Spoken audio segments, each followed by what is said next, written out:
G'day, it's Gus here with MG answering your questions. And of course, everyone is talking about State of Origin MG, and Daniel Hazel has said, "Hey MG, why do you think Nathan Merritt has not been selected for State of Origin again?"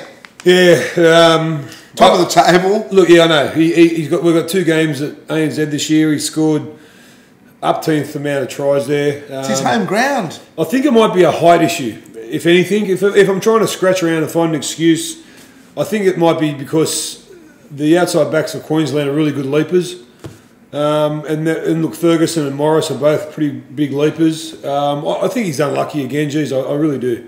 I feel for him more than the Rabbitohs fans who are up in arms.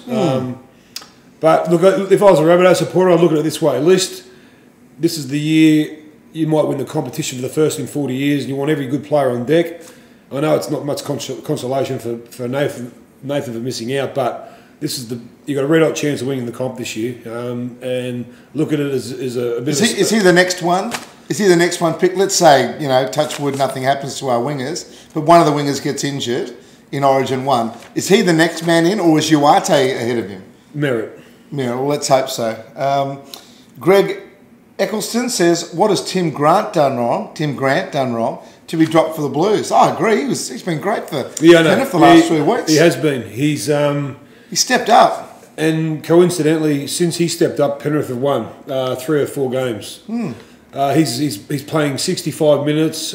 He's been the form front rower on the competition in the last month. Why is Merritt ahead of him, for instance? Who, Merritt? Sorry, Merrin. Well, I think Merrin deserves his spot. I think Fafita deserves his spot. You got to look at, I suppose if you're going to, someone's got to drop out if Grant. Yeah, no, I'm sick of picking the eyes out of the New South Wales team. I'd rather just look at it in the first game and say, unlucky that a lot of players have missed out, in particular Tim Grant, but I'm going to get behind the Blues for once. Instead of being on the other side of the ledger as a commentator and saying, you know what, he should have been there, he should have been there, he should have been there, and go with them, especially for this first game. I think they need all the positive reinforcement they can get. Okay, well, I'm going to test that right now with this next question from Rob Bacara. Besides answering his versatility, please explain why Kurt Gidley is continually picked for Origin. New South Wales went so close last year when he was nowhere near the squad. Yeah, agree.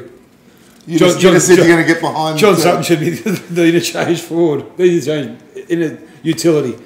Gidley has something about him that the selectors love. I don't know what it is. He hasn't been in good form. He was captain a few years back from the bench. So they obviously love him as a player. They love him as a bloke. He's a champion bloke.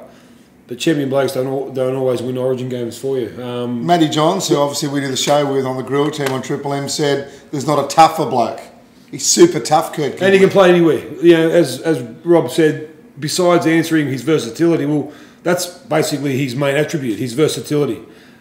He can play anywhere from fullback to halfback in the back line, and he can play hooker and lock in the pack. So, second Adam Reynolds, I suppose, to a younger version of Kurt Gidley. But look, let's get behind the Blues in its first game, all you New South Wales supporters, and let's get to ANZ and let's pack it out. That'd be good. June 5. 70-odd thousand sold already, so just another 10,000 to go. So we'll be back next week. MG. How's your voice after? Is that from the Roosters loss? It's abusing the referees.